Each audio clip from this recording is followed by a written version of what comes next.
if the Iranians want to have a secret nuclear weapons program, it's actually much smaller than having an industrial scale energy program. So they can do that in that vast country in much smaller spaces. If the Iranians now walk out of the NPT, which seems very, very likely, there will be no ears or eyes inside of that program any longer.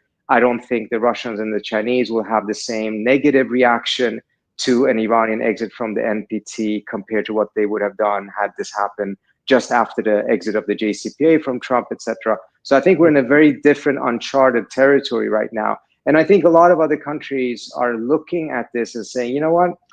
It seems like it's a good idea to actually have a nuclear deterrence, because when you don't, this is what potentially happens to you.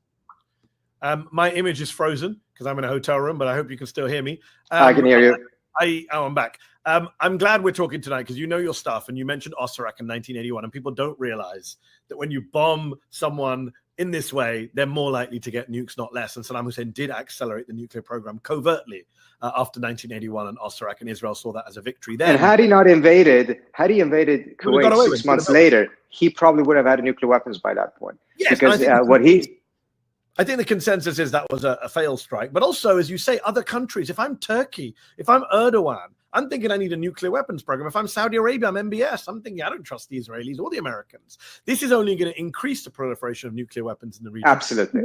Because it was never about non-proliferation, right? Just like Gaza was never about the hostages. It was about regime change. And Hamas. Exactly.